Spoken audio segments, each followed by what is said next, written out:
بسم اللہ الرحمن الرحیم۔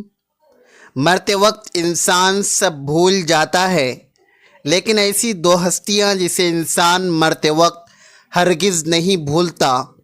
جاننے کے لیے ویڈیو کو مکمل ضرور دیکھیے گا۔ عام طور پر یہ تصور کیا جاتا ہے کہ زندگی کے آخری لمحات میں ایک جنگ سی چل رہی ہوتی ہے۔ انتقال کرنے والے شخص کا چہرہ دیکھ کر یوں لگتا ہے جیسے وہ سو رہا ہو۔ چہرے پر بہت عام تاثرات ہوتے ہیں۔ ایسا لگتا ہے کہ موت کا عمل آخری سانس لینے سے ایک ہفتہ قبل شروع ہو جاتا ہے۔ اس دوران صحت متاثر ہونے لگتی ہے، جسم کمزور پڑنے لگتا ہے، چلنے میں دشواری پیش آنے لگتی ہے اور غنودگی طاری رہتی ہے۔ آخری لمحات میں کھانا پینا مشکل ہونے لگتا ہے اور کسی شخص میں طاقت نہیں کہ خدا کے حکم کے بغیر مر جائے۔ اس نے موت کا وقت مقرر کر کے لکھ رکھا ہے، اور جو شخص دنیا میں اپنے اعمال کا بدلہ چاہے اس کو ہم یہی بدلہ دے دیں گے، اور جو آخرت میں طالب ثواب ہو اس کو وہاں اجر عطا کریں گے، اور ہم شکر گزاروں کو عنقریب بہت اچھا صلہ دیں گے۔ مرتے وقت انسان کے دل و دماغ سے ہر چیز نکل جاتی ہے، سب کچھ بھول جاتا ہے، اپنا مال و دولت، محل، عزیز و اقارب، رشتہ دار، سب کچھ بھول جاتا ہے۔ مگر مرتے وقت انسان دو لوگوں کو بہت زیادہ یاد کرتا ہے۔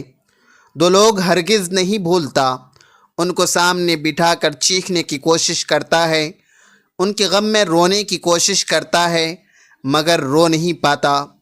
حضرت مولانا جلال الدین رومی رحمۃ اللہ علیہ فرماتے ہیں، میرے محلے میں ایک شخص زندگی اور موت کی جنگ لڑ رہا تھا، مرنے والا تھا، موت کے بالکل قریب تھا۔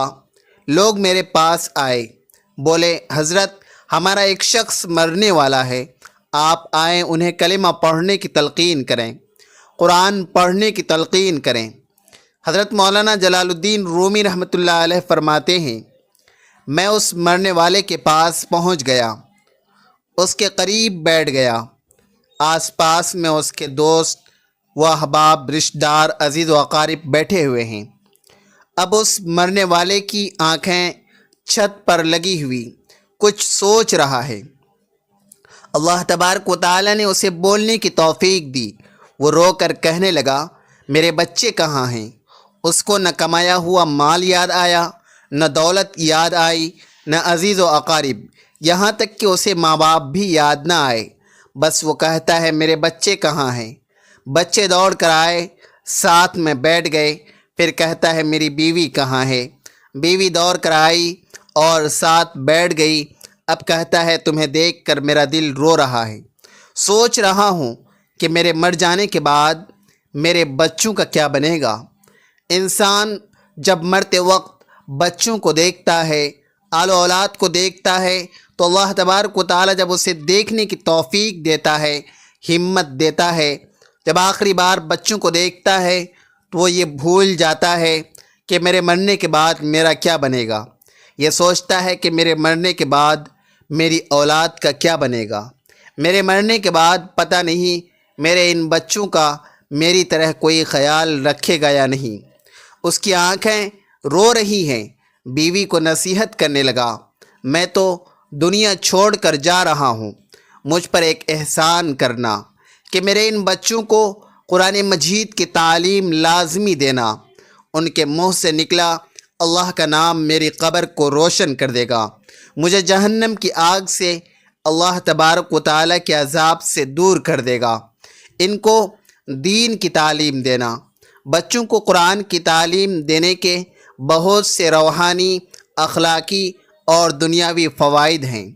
قرآن کی تعلیم بچوں کو اللہ تبارک و تعالیٰ کے قریب کرتی ہے اور ان کے دل میں دین کی محبت پیدا کرتی ہے۔ قرآن اخلاقیات، سچائی، صبر، برداشت، عدل اور محبت جیسے اوصاف سکھاتا ہے جو بچوں کے کردار کو نکھارتے ہیں۔ قرآن کی تعلیم بچوں کو صحیح اور غلط کا فرق سکھاتی ہے، جس سے وہ ایک بہتر انسان اور نیک مسلمان بن سکتے ہیں۔ قرآن حفظ کرنے یا پڑھنے سے یادداشت بہتر ہوتی ہے اور ذہنی صلاحیتوں میں اضافہ ہوتا ہے۔ قرآن پڑھنے والے بچوں پر اللہ تبارک و تعالیٰ کی خاص برکت اور حفاظت ہوتی ہے، گھروں میں سکون اور رحمت نازل ہوتی ہے۔ والدین کے لیے بھی یہ صدقہ جاریہ ہے اور بچے قرآن کے ذریعے اپنے ماں باپ کے درجات بلند کر سکتے ہیں۔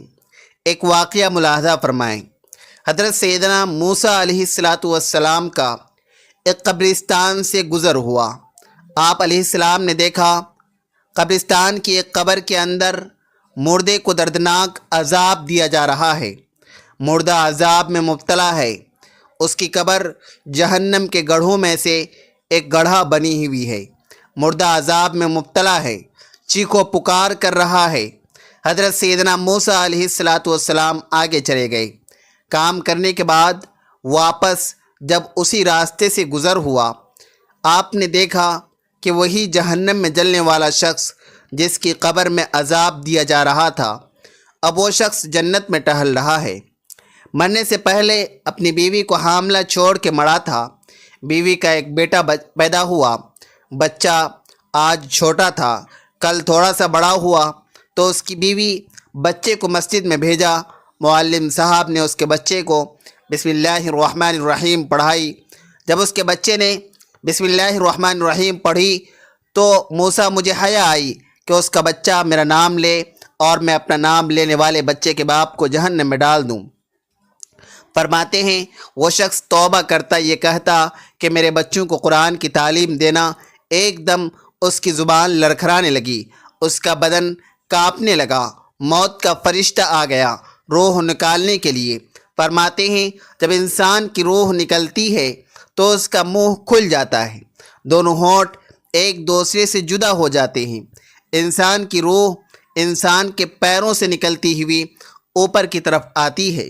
جب دل اور پھیپھڑوں تک پہنچتی ہے تو یہ وہ لمحہ ہوتا ہے، یہ وہ وقت ہوتا ہے کہ جب انسان زندگی میں پہلی بار فرشتے اور شیطان کو دیکھتا ہے۔ یہ وہ مرحلہ ہوتا ہے جب انسان کے ایک طرف شیطان اس کے کان میں غلط مشورہ ڈالتا ہے اور دوسری طرف اس کی زبان سے اس کے عمل کے مطابق الفاظ نکلنے لگتے ہیں۔ اگر انسان نیک ہوتا ہے، نمازی ہوتا ہے، عبادت گزار ہوتا ہے تو پھر اس کا دماغ اس کی زبان کو کلمہ پڑھنے کی تلقین کرتا ہے، درود پڑھنے کی تلقین کرتا ہے۔ اور اگر انسان نیک نہیں ہوتا تو پھر اس کا جو دماغ ہوتا ہے، اس کا جو ذہن ہوتا ہے، وہ عجیب سی ہیبت کا شکار ہو جاتا ہے اور انسان شیطان کے مشورے کو قبول کر بیٹھتا ہے۔ جب انسان شیطان کے مشورے کو قبول کر بیٹھتا ہے، پھر کوشش کرتا ہے کلمہ پڑھنے کی، لیکن نہیں پڑھ پاتا۔ ناظرین، آج ہماری آنکھیں کھلی ہیں، آج ہماری سانسیں چل رہی ہیں۔ اس سے پہلے کہ یہ وقت گزر جائے، یہ زندگی کے لمحے میرے اور آپ کے لیے غنیمت ہیں۔ آخرت کے لیے کچھ اکٹھا کر لو، مرنے سے پہلے قبر کی روشنی بنا لو۔ معلوم نہیں پھر فرصت ملے یا نہ ملے، معلوم نہیں پھر یہ زندگی کے لمحے ملے یا نہ ملے۔ اللہ پاک ہم سب کو عمل کی توفیق عطا فرمائے اور ہمارا خاتمہ ایمان پر فرمائے، آمین ثم آمین۔ ناظرین، کمنٹ باکس میں اللہ تبارک و تعالیٰ کے 99 ناموں میں سے ایک نام ضرور ٹائپ کریں۔ ویڈیو اچھی لگے تو ویڈیو کو لائک کریں، شیئر کریں، چینل کو سبسکرائب کریں۔ اگلی ویڈیو تک کے لیے اجازت دیجیے، خدا حافظ۔